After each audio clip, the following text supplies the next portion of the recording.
ఒంటరిగా ఉన్న బంగ్లాలో ఒక పుస్తకం ఉంది.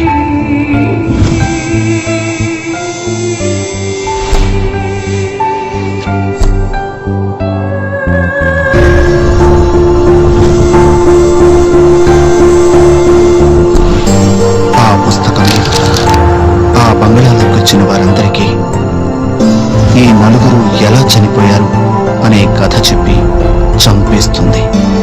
ఇంతకీ ఆ పుస్తకంలో ఏముందంటే,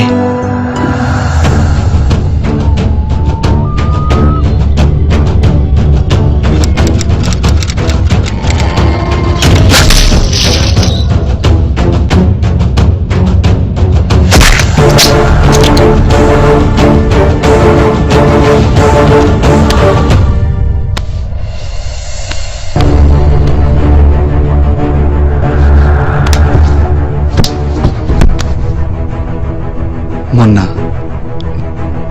నిన్న, ఈరోజు, ఈ 3 రోజులు నా జీవితంలో నేను వెళ్ళాల్సిన దారిని మార్చేశాయి. ఇక కథలోకి వెళితే,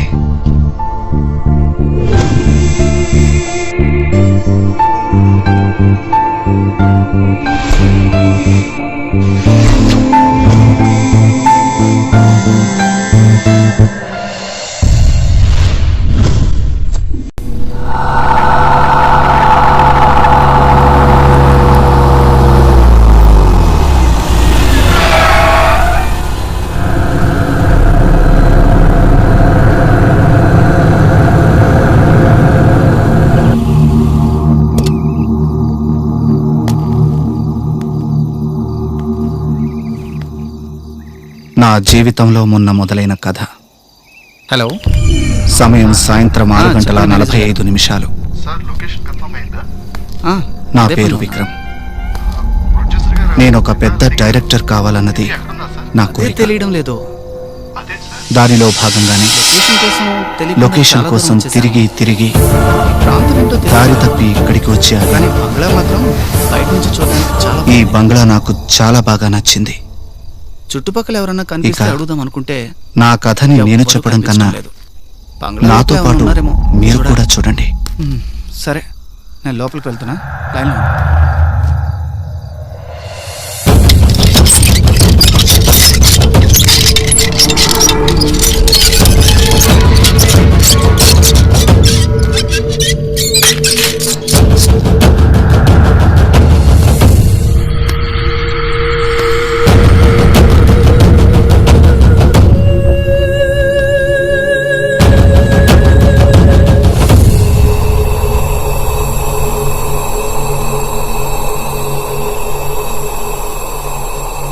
ఎక్స్క్యూజ్ మీ, లోపల ఎవరైనా ఉన్నారా? హలో,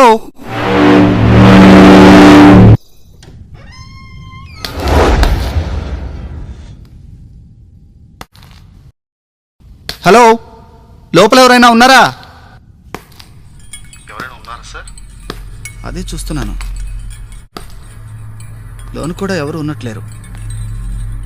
ఎవరు పలకడం లేదు. అక్కడ అంటున్నారు, లోపల ఎక్కడో ఉండే ఉంటారు సార్. తలుపులు కూడా లాక్ చేసలేవు కదా. వావ్, ఏం జరిగింది సార్? లోపల ఆర్ట్స్ కానీ ఫర్నిచర్స్ కానీ ప్రతి వస్తువులోనూ జీవం కనిపిస్తుంది. మన షూటింగ్ ఏమైనా పనికొస్తాయి సార్? చూద్దాం.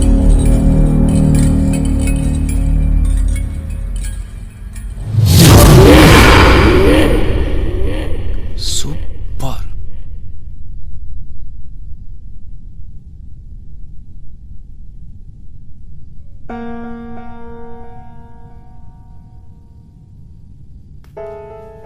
ఇల్లు అయితే చాలా బాగుంది సార్. ఇదే ఇల్లు మనకు ఓకే అయితే ఇంకా బాగుంటుంది. సార్, మీరు చెప్తున్న దాన్ని బట్టి హౌస్ చాలా దూరంగా ఉన్నది అంటున్నారు. మరి చెప్పండి. దగ్గరలో ఉన్న లొకేషన్ ఏదైనా ఉంటే మరి. మీరు ఎన్నైనా చెప్పండి సార్, నాకు హౌస్ మాత్రం చాలా బాగా నచ్చింది. మరి ప్రొడ్యూసర్ గారు? నేను మాట్లాడతాను. ఓకే సార్, మీకు ఓకే అనుకుంటే నాదే ఉంది సార్. అదే కన్ఫర్మ్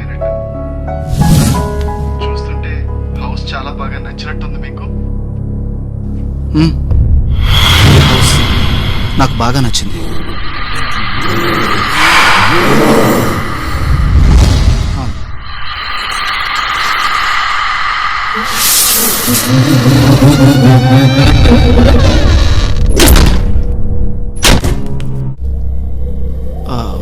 ఒక్క నిమిషం సార్, ఒక్క నిమిషం. ఏం జరిగింది సార్? ఇక్కడ పైన ఎవరు ఉన్నట్టున్నారు.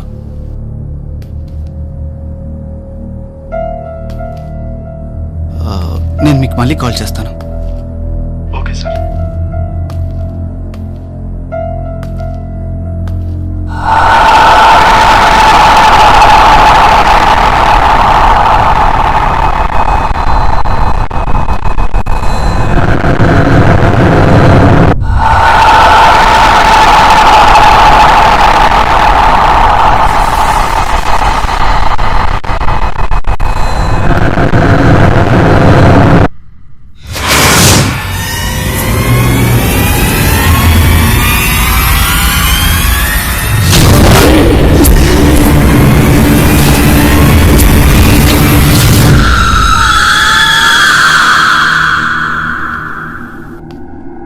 ఎక్స్క్యూజ్ మీ, ఎవరైనా ఉన్నారా లోపల? హలో.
ఎవరు? ఎవరండి?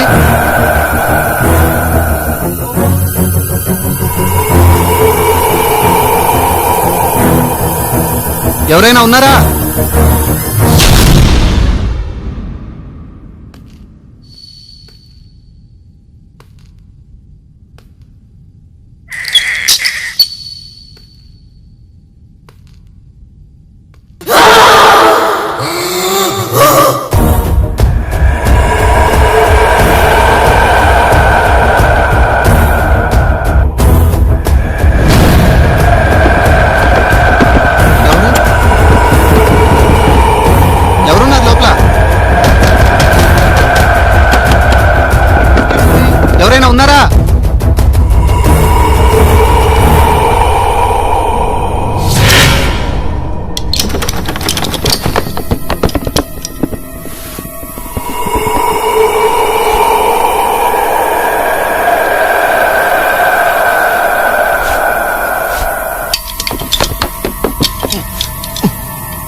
కొన్నిసార్లు నిశ్శబ్దంగా ఉంటే శబ్దాలు భయపెడతాయి.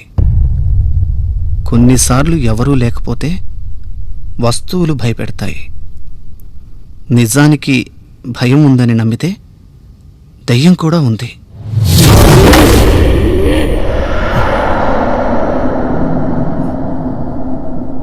నా పేరు దివ్య. నా పేరే దివ్య. ఇంతకు ముందు ఇదే ఇంట్లో ఉండేదాన్ని. కొంతకాలం క్రితం ఇక్కడే మా అమ్మగారు చనిపోయారు. ఎంతో ఇష్టంగా కట్టుకున్న ఈ ఇంట్లో ఇలా జరిగిందేంటా అని మా నాన్నగారు అస్సలు కోలుకోలేకపోయారు. చివరకు మిగిలింది నేను, మా చెల్లి. నేను ఉద్యోగం చేస్తున్నాను, మా చెల్లి చదువుకుంటుంది. ఒకరోజు సడన్ గా ఇదే రూమ్లో మా చెల్లి ఊరేసుకొని చనిపోయింది. కారణమేమిటో అప్పుడు తెలియలేదు నాకు. దెయ్యాలు ఉన్నాయంటే అప్పటిదాకా నమ్మేదాన్ని కాదు. కానీ కొన్ని విషయాలు నన్ను నమ్మేలా చేశాయి. మనుషులు కూడా చనిపోతే మృగాల్లా ప్రవర్తిస్తారని దెయ్యాన్ని చూశాక తెలిసింది నాకు.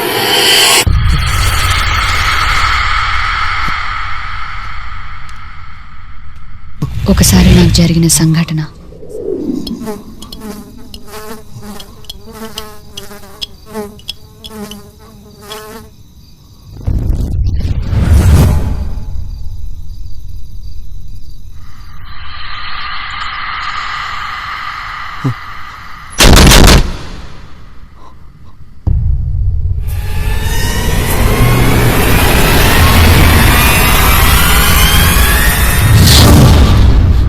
నేనొక ఒంటరిదాన్ని. నాకంటూ ఎవరూ లేరు. చావటానికి బ్రతకటానికి మధ్యలో ఊగిసలాడుతున్నాను. ఎందుకంటే నా వాళ్ళంతా నా కళ్ళ ముందే చనిపోయారు. చివరికి మిగిలింది నేను.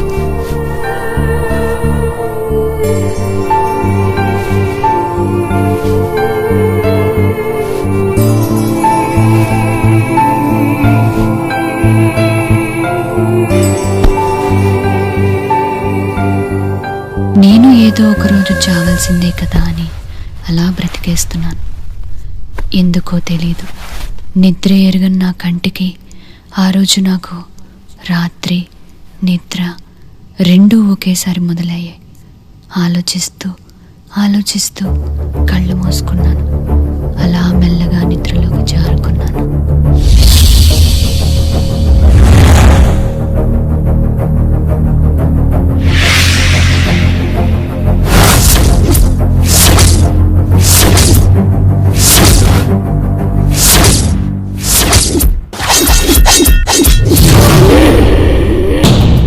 నాకు మధ్యరాత్రి తెలివొచ్చింది. లేవాలనుకున్నాను, కానీ లేవలేకపోతున్నాను. అరవాలనుకున్నాను, నోరు నా ఆధీనంలో లేదు. చివరికి గొంతు మెలిపెట్టినట్టు అనిపించింది. ఇక నేను చనిపోతున్నానన్న విషయం నాకు అర్థమైంది. మెల్లగా నా ఊపిరి ఆగిపోయింది.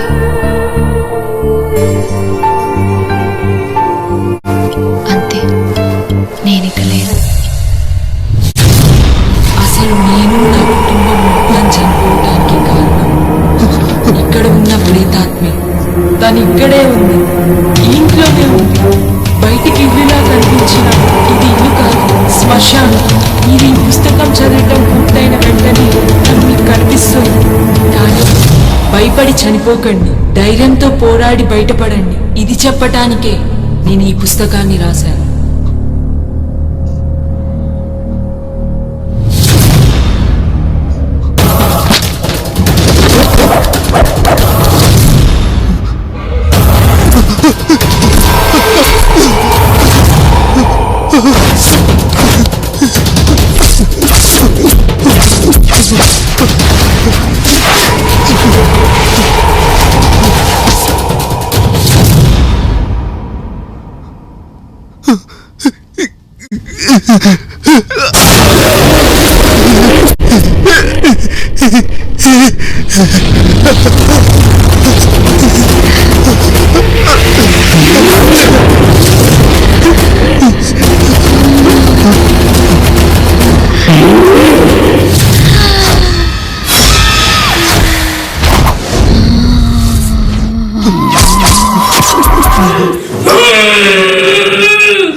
ఏంటిదంతా? ఇదంతా నిజమా కల? ఇదంతా చూస్తుంటే నిజమే అనిపిస్తుంది. ఇది ఇల్లు కాదు, శ్మశానం. ఇదంతా నిజమైతే మొదటి నుంచి తను నాకు ఎదురుగానే ఉంది.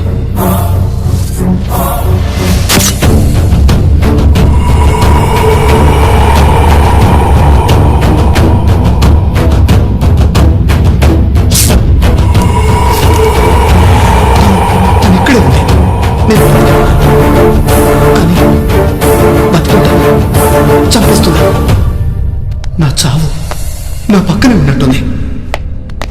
మనం పీల్చే గాలితో సావాసం చేసే ఆత్మలే మనుషుల్ని చంపుతాయంటే అసలు నమ్మలేకపోతున్నాను.